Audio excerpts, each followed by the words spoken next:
Well, firstly, James, top of the morning. Top of the morning to you. Good to see you all.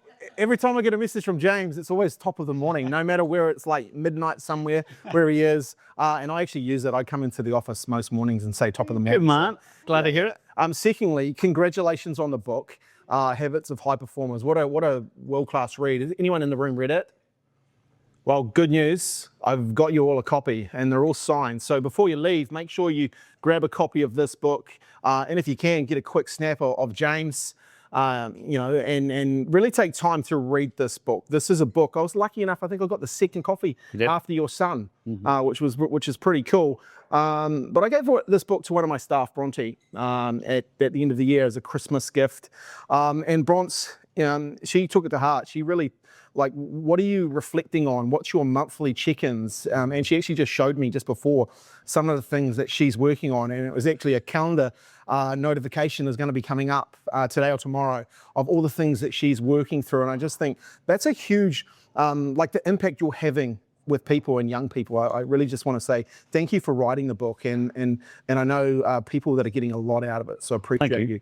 I appreciate you. Thirdly, this is why I wanted to have this conversation, because I think, the world we're living in now, we live in an interesting environment globally, and you're lucky enough to interview people globally. You're lucky enough to go to some pretty cool places, what we're going to talk about in a minute. But in Christchurch, I think we're in an interesting time in Christchurch. We have got the stadium opening. There's a buzz around Christchurch. Everyone you talk to is buzzing. And then you hear this thing called the election. And everyone goes into election mode. Everyone's going to slow down because of that. But I want to have a conversation today about high performance and leaders and leading the people inside your business, because I know you have a number of things to share with people around that. So firstly, I wanted to start off and just say thank you once again for coming along. One of the questions I asked you downstairs is, why do people get you to come along to things like this? Why do governments, why do high profile people want to have your insights? Look, Scott, I think the key thing is that we all want to be better. I don't meet many humans who go, I'm perfect and I don't want to grow. Those are generally the narcissists in any room, right? But most people just want to be a bit better. And so the people that reach out to me are no different than you or I. So whether they're the world #1 tennis player, like, where do you go from #1? Well, you could probably go to number 2, 3, or 4 pretty quickly. They want to get better to just maintain. Whether it's someone running a really small business, it could be a one-man band or 10 staff, same thing, they want to grow. And so that's the key reason people reach out to me, is that we want high performance. I guess if you were to leave here and your colleagues said, Johnny, such a mediocre performer.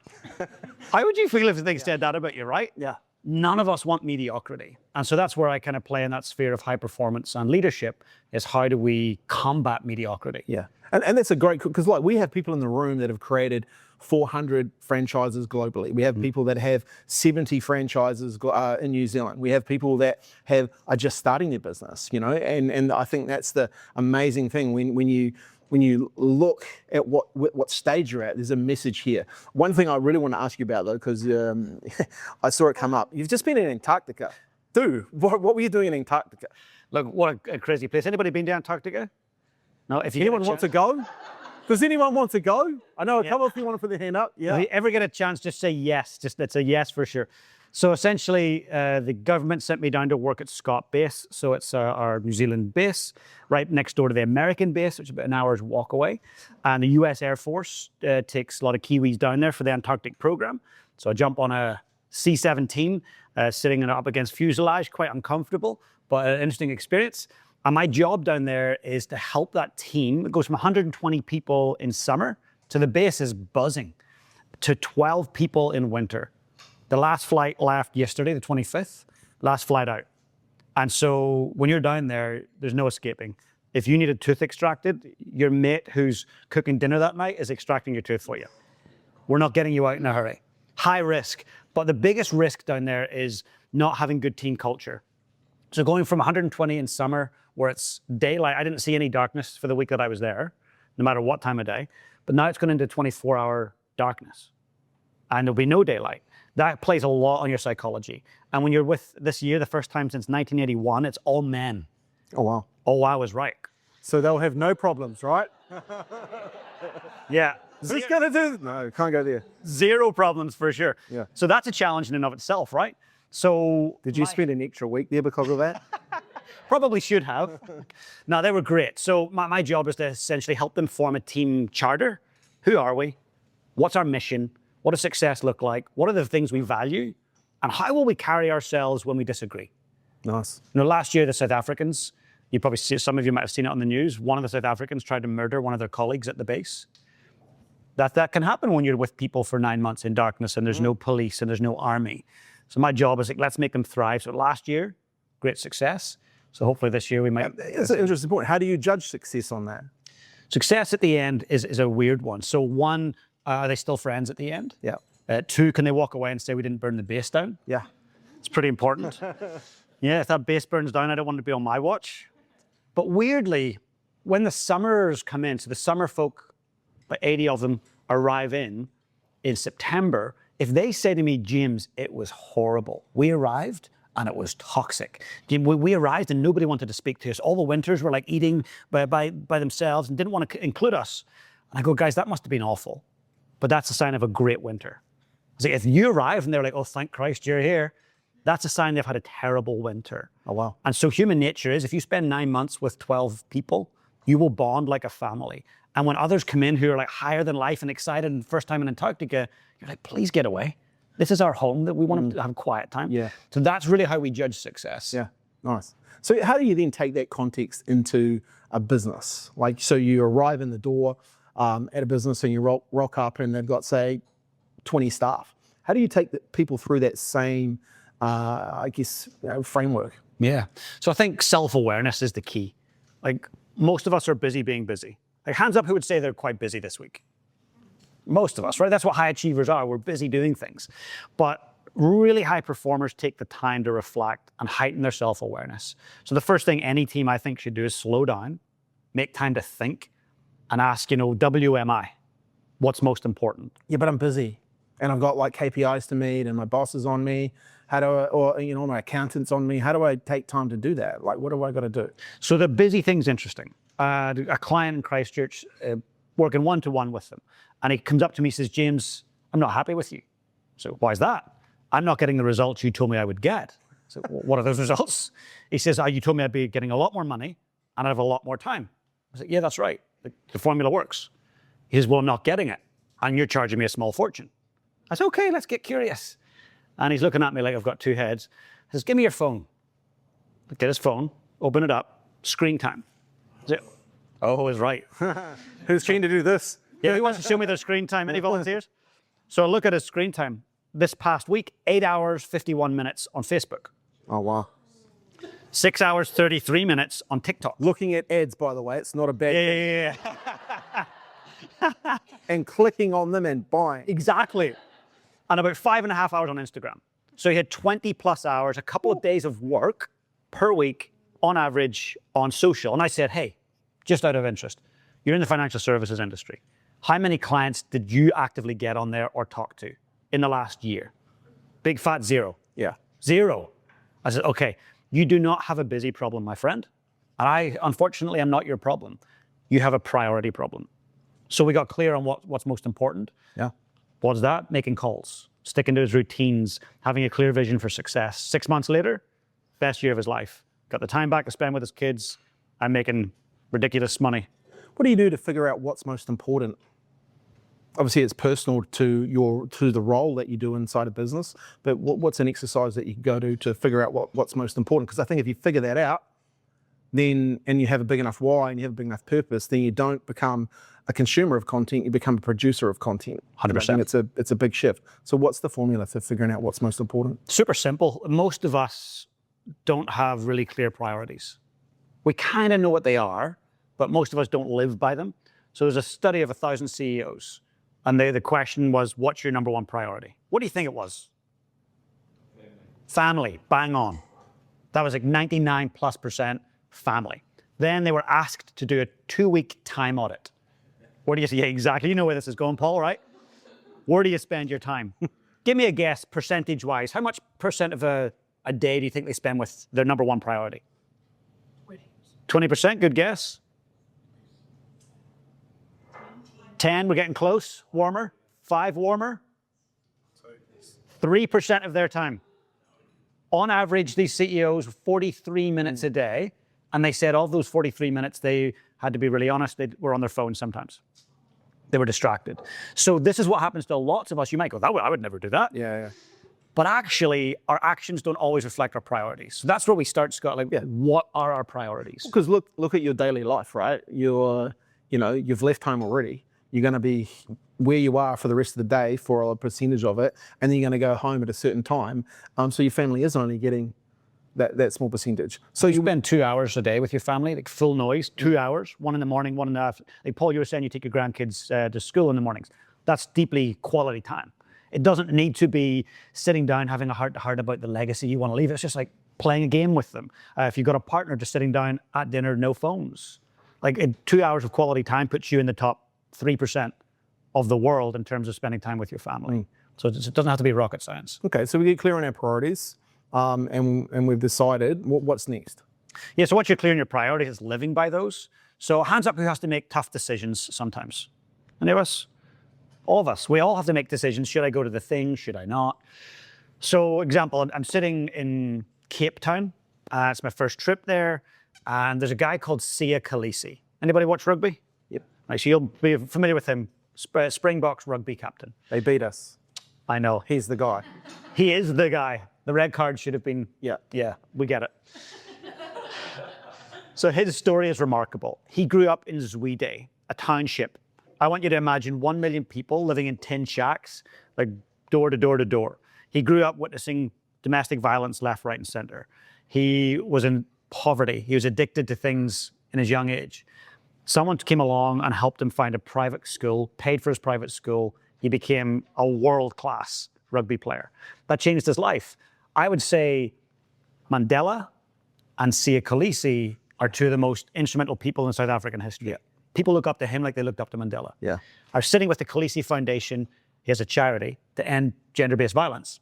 And they said, hey, James, we have a big movie screening in London next month, in the Spotify headquarters. And I'm going, wow, I've got a little podcast in New Zealand. The Spotify headquarters in London? Hell yes. Yeah. There's going to be celebrities at this event, and we're going to give you VIP tickets to the All Black Springboks, where we're going to whoop them the next day. And like, this looks real good. This is a hell yes from me. Yeah. But remember, priorities. So I said, it's a yes in principle. Yeah, I could do that in principle. Well, what do you mean? Well, I'll host it and MC it if I'm available. I need to look at my calendar. So I head back to my hotel and get it out, and oh dear. Same day, Christchurch Town Hall is my 6-year-old boy's first ever school production.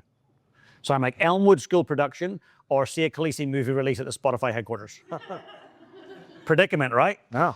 So I get my little filter out. Priorities. Family, fitness, finance, learning, business. There's some of you guys are going, business? James, we're here to see you today. You are, we're your business. Why are we 5th on your priority list? Well, you'll always be that. Because if I had you first, I would not do you any service. Because my family would be a mess, my health would be a mess, my finances would be, and I wouldn't be learning. You need to be 5th. You don't need to be first. And so I sat and looked at it and I went, ooh, big decision. Which way do I go? My mates are going, don't be an idiot. He's 6. He will never remember that you didn't go. Go to London. This is like a door opener. It's like, yeah, I hear you. So I sit down and I go through this process of my priorities and the actions. I email the Khaleesi Foundation the next day. I'm so excited for this event. Can't wait. Bring it on. Sadly, I can't make it. I've got another commitment. They didn't need to know what it was. Just, I've got another commitment. So I'm fast forward a month. I'm sitting at the town hall, and it's a 2-hour production. My 6-year-old boy comes out dressed as a pea waka waka, dancing to Cheeky Little Fantail. And as he comes out, I'm in tears. I'm like, oh my God. Yeah. This was priceless. Now, I'm not getting World Best Dad Award. I'm not saying that. But what I'm saying is that was important to him. Sport, he couldn't give 2 hoots. But theater and dance and that stuff, that's his passion. I'll never forget it. He might forget that I was there, but I know where I was. And I want you to challenge you on that sometimes little things are actually the big things. Think about the people that matter most and what they want you to be present at. His sports day, if I have Dean Laughlin speaking, he won't care that I'm not there. But his plays and his hip hop performances, I'm at those. Where did you get that and the mindset to have the self-control to make that decision? Because lots of people would just go, is it just that you're so ruthless in your priorities? Scotty, it's a tough question. And it's tough because we often look to people and who are giving advice or sitting on a stage and you're like, oh, they have some answers. Actually, most people who say have written a book or are on a podcast, they've got there because they've failed way more than they've succeeded. So I failed, that's how I can prioritize better now. Yep. Because 7-time world champion, 10-time national champion, people would look at me and go, you're a high performer. Yes, but there was a cost. That cost was my relationship. I had a divorce. Why? I was work, career, it's everything. All my commitments, all my travel. I've been practicing 6-7 hours a day, teaching another 6 or 7, running an online academy at night, traveling to Scotland every other week. Chaos. There's a price to pay. I'm simply not willing to pay that price again. I don't want to go through separation and divorce again. Yeah. I don't want my son to think my dad's a loser and just prioritizes his work. So that's where I get it from. I get it from a painful place. Yeah. But lesson learned. I talked to a guy this week on the podcast and very successful man in business here, 40 years, he's grown a very, very successful financial business. He had a second birthday. He actually had a heart attack in Singapore. It was actually the Widowmaker. He was lucky enough that his wife took him to hospital in Singapore.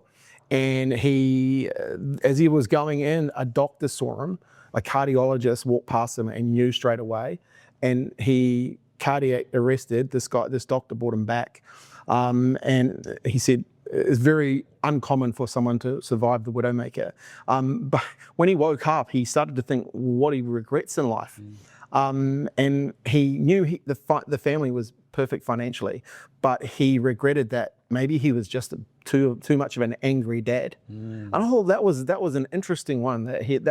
So now obviously he does a lot. His kids are grown up, but he's working harder on that now. That's beautiful. So you got a second chance. Anyway, got clear on your priorities. What's next? Yeah, so if we look at it from your own point of view or from a team's point of view, you've got to know where you're going.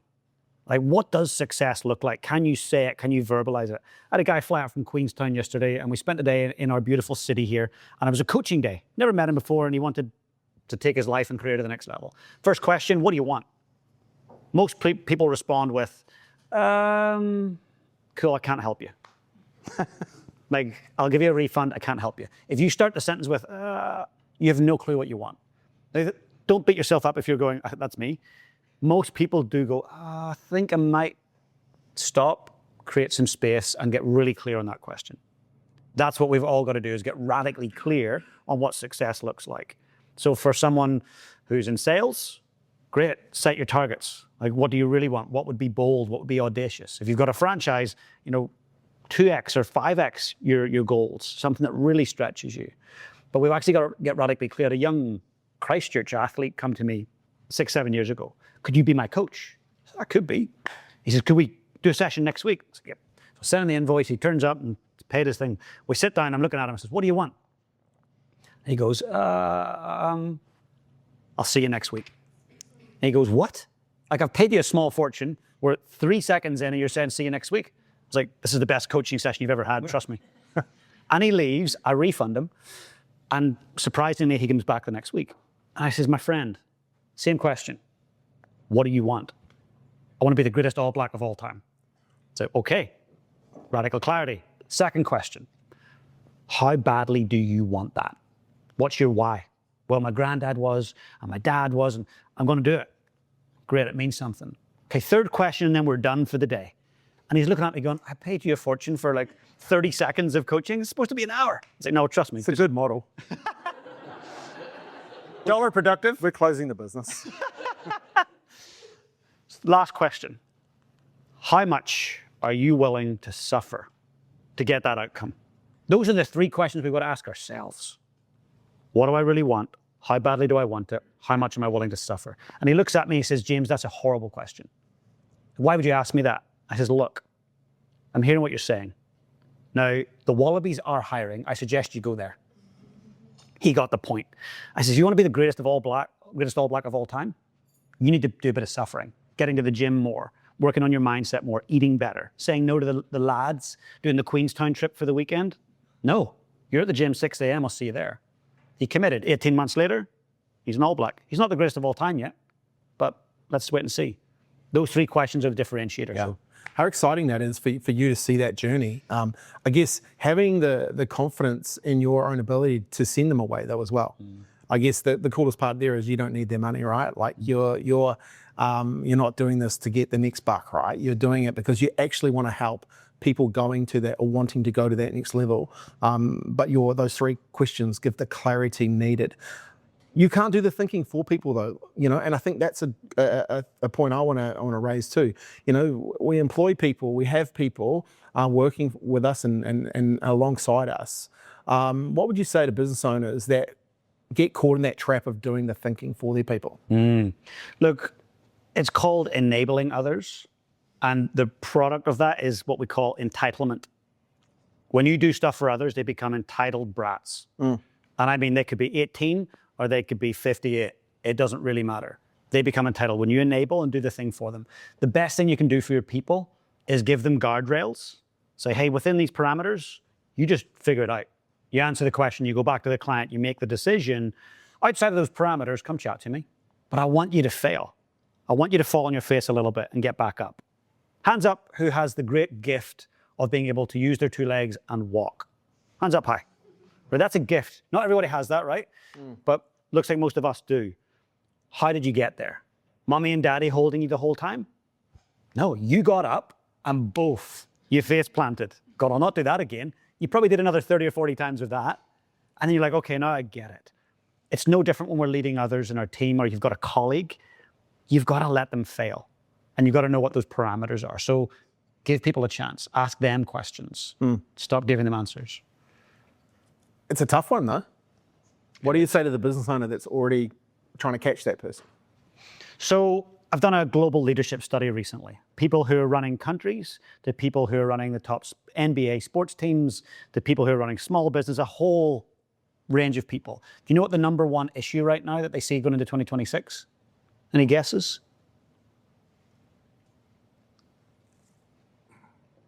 You want me to tell you? Go. What's that? Resilience. We need that 100%.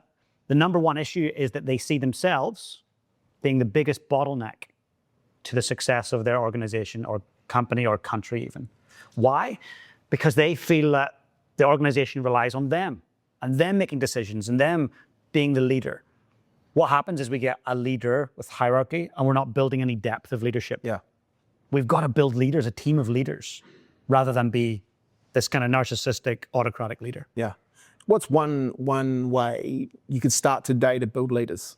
Because I think it's the key to a business is actually building people up inside an organization. It's something I work hard on, think on every week.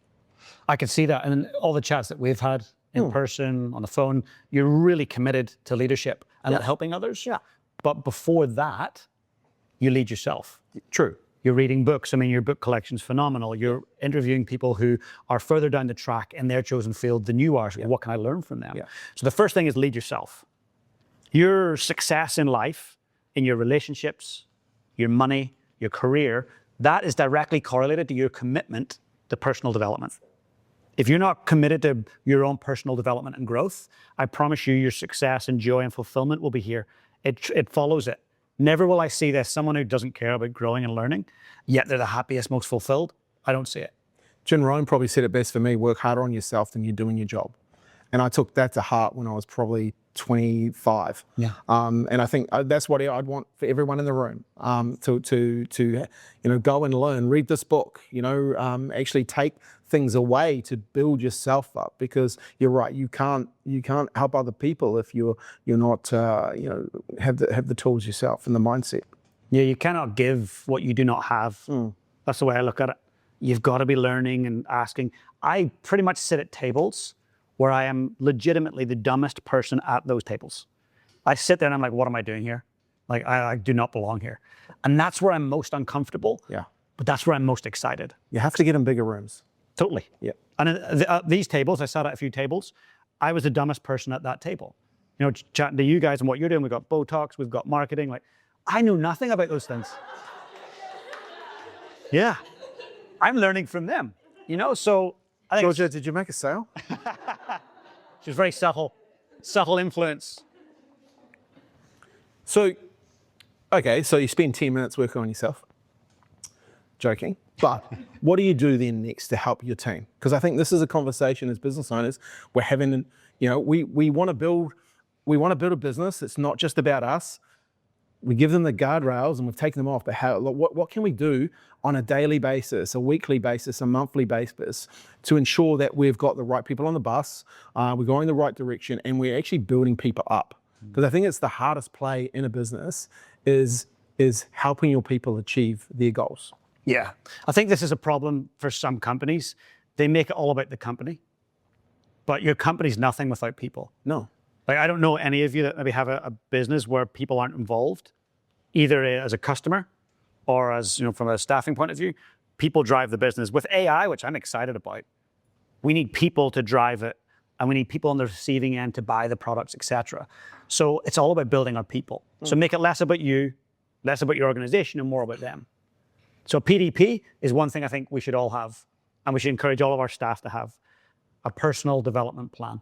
Cool. Talk to me about that. So getting curious, like, what are your goals? It could be today you do it with your team. It could be at the end of the year, the start. It doesn't really matter. What do you really want in life, with your finance, with your growth? Do you want to be certified in something? In this company, where do you want to sit? Do you want my job? Most people are afraid to ask that. Do you want my job? That should be the ultimate as a leader. If you're a founder, hands up, any founders in the room? Awesome. You want to do yourself out of work, right? Yeah. You don't want to be there being the busy person. You want to do yourself out of a job. Personal development plans. How much money do you want to earn? What does success look like? What holidays are you going on? The simple things. What if staff don't want to give you that information though? They're like, oh, this is a bit airy-fairy. And you haven't built enough connection with them. Cool. So how do we do that? Because that's the important part, right? Yeah. Building rapport, 100%. So what can we do there? We have to, you tell me. Yeah, so look, people talk about high performance, and it's I would say the top of the triangle. We all want it. We want good results. We want to make good money. We want to be fit and healthy, like all those things for sure. But at the bottom of the triangle here is connection and belonging. Like, that's the most important part. People want to feel like they matter. So I was working with Barack Obama's most senior advisor, and he got him into government, stayed with him right through. And I said, Barack was quite influential. Love him or loathe him, influential, knew how to influence people. People felt like he heard them. Yeah. How did you do it? And he says, well, there was 3 questions that Barack told us about. And everybody on your team, everybody in your family are always subconsciously asking these 3 questions. 1, do you care about me? 2, do you value me? And 3, are you here to help me succeed? Or rephrase that, are you here to help me grow?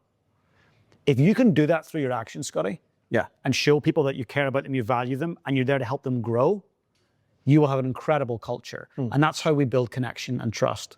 It's not about us, it's about them. Yeah. And I think a lot of the times it's about not just the talking, it's the doing. What are some of the little things? I always say small hinges swing big doors. What are some of the little things that you could do that will make that impact to show that those 3 things, you care, you value them? So what are some of the ways, when you think of talking to some of those people that you've talked to, what are some of the ways they do that, with actions? Simple. Often the biggest outcomes derive from the free things in life. Like the sunset, free. I realized I hadn't seen a sunrise in 7 years. Wow. 7 years. I was living in St. Albans and getting up every day, straight to work. Curtains closed, bang. And then I thought, this needs to change. That's one of those free things in life that's a gift. So I visualized, I want to live by the ocean. I want to see the hills. And now every day, sunrise and sunset, priority. Everything else, down tools. I don't care what's happening. That's the priority. So as a leader, what can we do? It's the free things. Looking people in the eye when they're speaking to you. Yeah. Oh, yeah, no, I can hear you. Yeah, what is it that you want? Yeah, It means you don't care about the person in front of you. And this is not a generational thing. People say, oh, it's Generation Z and BS. I see people in their 40s, 50s, and 60s. This is all of us. Yeah. So get present. Secondly, super cheap. I was listening to Scotty's podcast, and he had this guest on, and this guest talked about X. I thought you would like it. I'm going to send you the link. That shares to that person, oh, they know me, they know what I'm interested in, they can see that I want to grow. A book, hey, I just read this book. You don't need to go and buy it. I want to lend it to you. Read it, and let's have a chat about it after you've read it. Those simple free things show people that I see you, I care about you, and I want to help you succeed. Doesn't need to be the big, send you off to Harvard to study. Yeah. Doesn't need to be that. No. Who here's getting a few ideas here? Some good stuff coming? Nice. I really, I think sometimes we overcomplicate stuff, right? And I think that's the most successful businesses I've seen do the simple things really, really well. 100%. One of our young fellas yesterday, one of our partners that we work with gave us some advertising spend out of his budget. One of my young guys picked up the phone and called the guy and said, thank you. That's not normal, right? Like people when they start doing things like that, you're building a culture that is taking care of itself and cares about your clients, right? 100%. They care about the clients and they care about the results that person's going to get and that client is also going to get. So, yeah, it's a good chat. Once you've asked those 3 questions, what do I do next? Like, where do I go? Look, I think it's about congruency. You go into one infinite loop, Cupertino. Anybody know that address? Any guesses? Headquarters of Apple. You're onto it. You've read the box when you get your new MacBook out. One infinite loop. It's their headquarters. You go into every room there. There's 3 words on every wall. There's maybe 500 rooms in there. 3 words on every wall. What are they? Any guesses? Be different. Begin with S. That's brilliant. I like that. Let's do more of that. Sound? Sell. Yes, sell. Absolutely. Yeah, that's a good one. Any other guesses? What are Apple brilliant at? When you even look at their box and when you unbox it. Style. Style, 100%, but there's another word. Seamless. Seamless is on the right track. What? Did you say that? You said that, did you? Awesome. Legend. Simplify. Right? And what's the second word? Simplify. The third word? You got it. You're onto it, right? Simplify, simplify, simplify. That's what great companies do. They get the mantra, they get the vision, and they keep it simple. Steve Hansen. Been chatting many times to Steve about what he did with the All Blacks. Phenomenal, right? I'm delivering a keynote, and I didn't realize there was an All Black in the audience.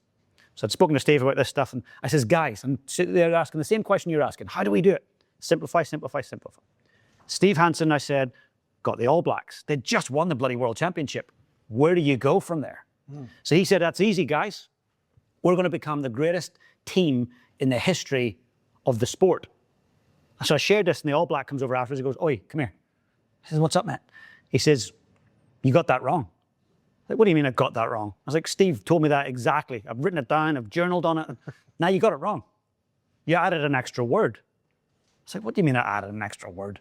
He said, take the out. I said, okay, greatest team in the history of sport. That changes everything. Greatest team in the history of the sport, just rugby. Yeah. We're going to become the greatest team in the history of sport. He says, James, we had photos of Pele, we had photos of the Boston Celtics, Man United, Liverpool, all the greats. We wanted to be undoubtedly the greatest of all time. Now, that's a really simple vision. Undoubtedly very difficult, but they kept coming back to it. This is our priority. Simple. Let's do that. Let's do that. Did they achieve it? Hell yes, they did.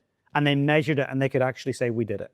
So that's the next thing, is get really clear and keep it simple. Keep it simple. Yeah. How do you keep the guardrails on keeping it simple? Because there's so much stuff coming at you, so what do you got to do to make sure you keep the main thing, as Stephen Covey would say? Yeah. So you'll see there's one chapter in the book that says high performers say no a lot.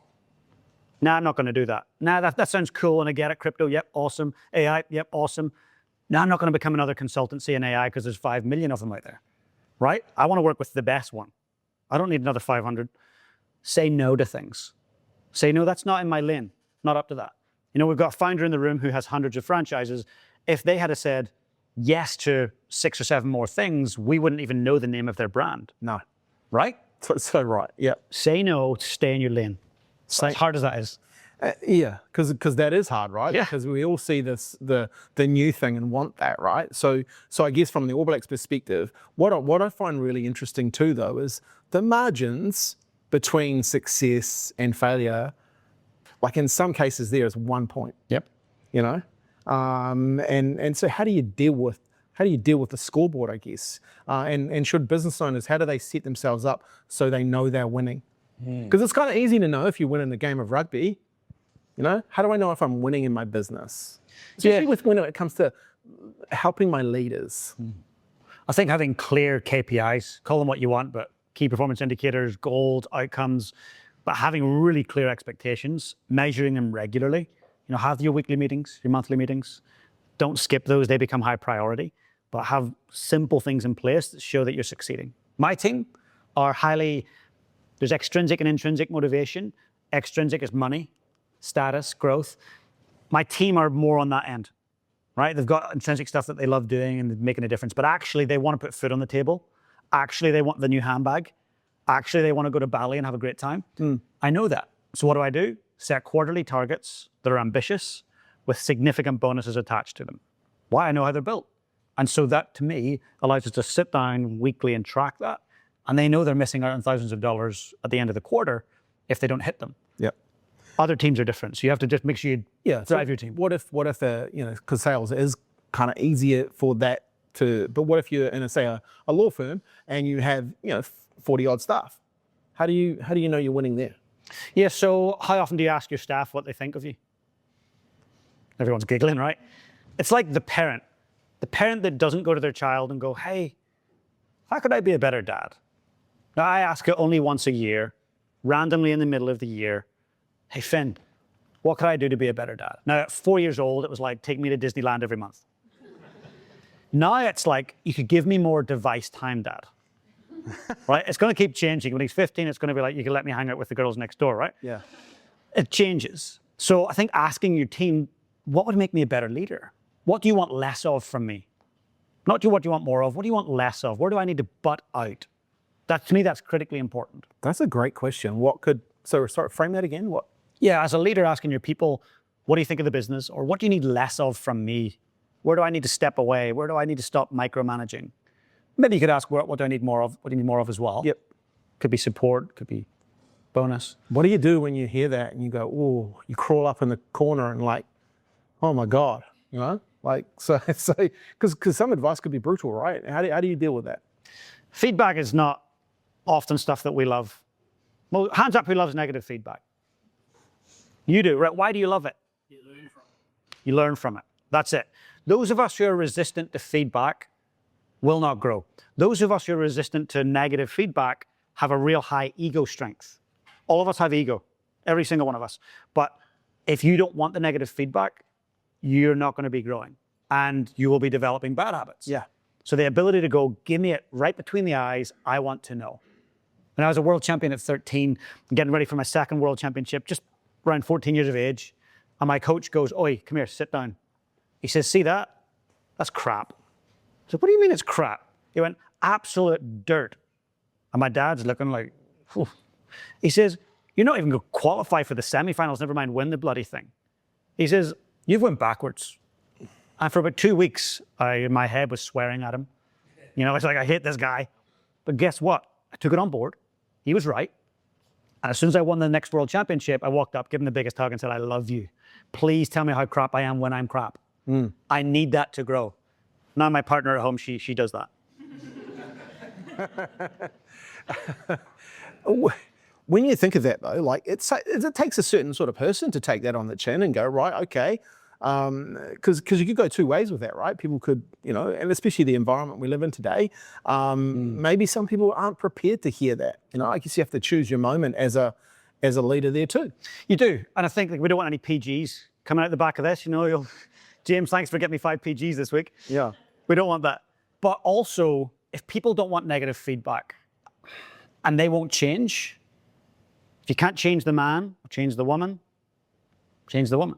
You know what I mean? If you can't change the person, change the person. If they can't change to grow and take the negative feedback, they don't belong in your team. Yeah. They belong somewhere else. So I want you to think about that. And not everyone's going to be a high performer. High performance isn't for everyone. In fact, it's quite an uncomfortable place to be. If you're a high performer, you're always like on the edge of your seat, leaning forward, and what's next? And you shouldn't be really relaxed. If you're relaxed, you're complacent. So always leaning in, being a little uncomfortable, not painful. We don't want to be in abusive cultures, but just always feeling a bit uncomfortable, like a bit of a stretch. I think that's a very healthy thing. I like it. What are some of the things you've seen good businesses doing with their team from a building that culture's perspective? When you're traveling around, you're getting to see the insights of some pretty successful business. What are some of the common themes that you start to hear that these businesses are doing? Yeah, so obviously being really, I've mentioned it hundreds of times already, get really clear on what they do, getting out the office, getting off site, doing fun things together that don't always involve alcohol. That's always fun for lots of us, but get off site, do fun things, bring people in that think differently. And it could be bringing a speaker in, it could be bringing a competitor, a former competitor who's maybe now retired, getting them to come in, sending them away. Giving people different perspectives rather than just hearing your voice all the time. And allowing other people to, I guess, get a different view of what's going on in the world too, right? Totally, and that's what you're really great at. Yeah. You are constantly bringing people in and being challenged and sharing that with your team. I like it because I learn. Who here's learned something today? That's my goal, right? Of bringing people together is, I've committed to learning myself and I want to help other people learn, right? If we look at your book, because I know we've only got a few minutes because you've got a hard stop. And if there's one or two questions from the room, I would love one or two questions from the room, but I know you've got to go to Queenstown. When people open your book, it's a book you read once and then you read it again and you go through it. What would you say to people reading your book? What was your goal for writing the book and what's your outcome you want from someone reading that book? Yeah, great question. So the book, if anybody know Gary Vaynerchuk, right? Big influencer, big marketing guy, one of the biggest in the planet. He believes in hustle and he believes in side hustle. I don't. I believe that the highest performers on the planet are not hustlers. They've got great habits. That's what separates them. Not hustle, but habits. Now, does that mean they work damn hard? Yes. Does that mean that there's sometimes 100-hour weeks? Yes. But also there's other weeks when they don't do anything. So I hope that the person that lifts the book goes, I don't want 500 side hustles. I don't want to be a hustler. I want to have a great life. I want to have great outcomes on field and off field in my life and develop habits that last for life. And that's really what the book's about, giving people clarity and a roadmap, not just my roadmap, but of all these great people, whether they're running countries, Formula One teams, athletes, psychologists, but simplifying it so we can actually go, hey, I could do that. It'd be easy. Yeah, and I think from reading the book, there are some things in here that you might have heard before, but you haven't actioned. And I think that's the key as well. Like this book gives you the ability to take some action. And I think, I love what you say here, not hustle, not luck, habits is helping you progress. Do you have any questions? Anyone got a burning question they want to ask? Otherwise, I'll just keep going. Paul Wright, you normally have one. Yep. Yeah. If you've got reason culture and you're gauging there too, as you talked about, thing you do, fall off the wagon, skin your knees. How do you get back up? How do you get back on track? That's a great question. Hands up who's been in that position, either as a leader or in a company that's had to do that. Yep. Most of us can probably relate. Well, it comes down to having strong leader, like a leader that can reset the sails, reset the vision, and get people on board. But also, Paul, a big part of that is getting rid of asking people to move on that aren't quite a fit. People talk about the bus. Are you on the right bus? Is the right seat of the bus? It's being willing to let go of people, let people have bad mindsets or energy or actions, they're lazy. Sometimes you got to cut them out and move forward. It's the same in our life. If you've got toxic... But how do you develop that courage? Yeah, good question. So a great leader I've studied for years is Nelson Mandela. And I went to South Africa to spend time with his grandson who he raised. Both parents died of AIDS. And so Nelson raised him while he was running the country. I sat down with Zelda, who was his private secretary for 17 years. I wanted to ask, who is this man? He did some crazy things. He needed courage. The last person that kind of was the piece of the puzzle that solved it for me was a guy called Francois Pienaar. So many Kiwis will not like Francois Pienaar. Well, Susie, Francois is okay. Francois was the Springboks rugby captain in 1995 when supposedly they poisoned the All Blacks. Yeah. right? They won the World Cup. Supposedly. Yeah, I better be careful what I say here. Wow. Right? So I'm chatting to him and I'm asking, like, how did Nelson do that? The Springboks logo, do anybody know what it is? Flower with a springboard. There you go. That was the symbol of apartheid. When people seen that weren't Afrikaans, and they seen that, they went, that's apartheid. When Nelson Mandela donned that jersey, the Springboks jersey, and stepped out on the park in front of millions of people, that was a very symbolic gesture. And that would have taken a lot of courage. It was unpopular. So as I got talking with all these people that spent time with him, I asked about courage. They said, Nelson would always say this one thing. When you are feeling fear, that's normal. No matter if you've done the thing 100 times, but feel the fear and do it anyway. And that was his advice in life. To have courage, you're still going to be afraid, but do it anyway. Have the difficult conversation. Do the unpopular thing.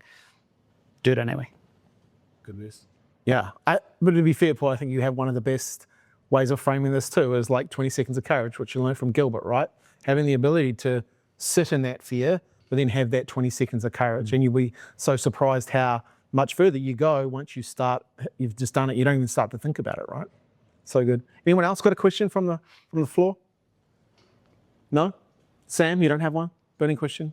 All right, hey, so, okay.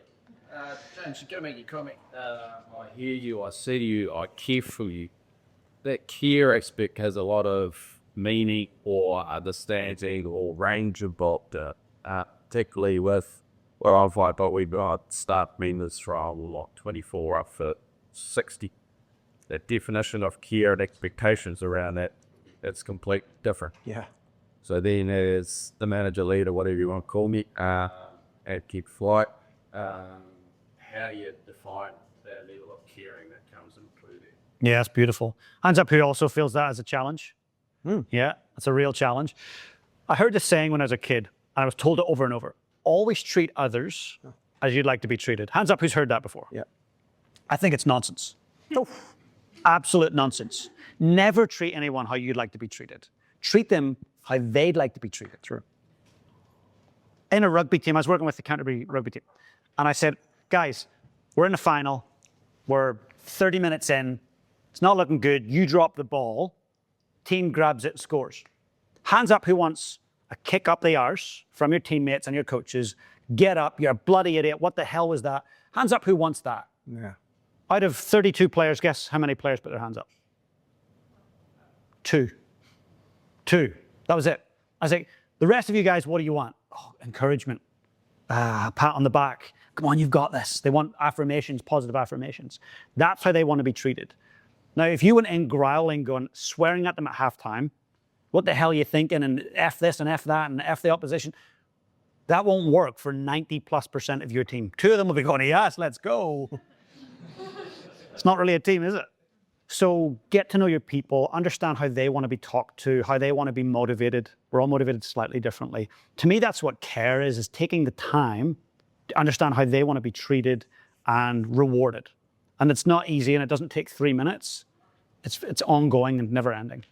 Great question. Fantastic. Hey, well, that's a great place to finish up. James, really appreciate you coming along. I know we've been talking about this for a while, and good to make it happen, getting the calendars to sync up. I just want to say, everyone, there's a book copy here for everyone. So James has been kind enough to sign it. Make sure you grab a book. And look, there are 50 odd copies here. There's not, if you want, take an extra one and gift it forward to someone, because I know that's what James would want and that's what I would want as well. And if you, before you leave, get a photo of James and tag him in so he can become, the best-selling author, look, once again, thank you everyone for coming along. I really appreciate you being here. We as Digital Influence are really committed to helping our clients and making you think. It's one of our goals is to make you think. We set a vision this year to become the most trusted digital marketing agency in New Zealand. And we're a long way from that, but we're also a long way towards that. 151 Google reviews, and a number of things that we're doing, but we want to become the most trusted. One of the ways to do that is to give back to the business community. So we're committed to that. But James, really appreciate you coming. Pleasure. Thanks, Scott. Enjoy that. But yeah, round of applause for James there. Thanks a million, man.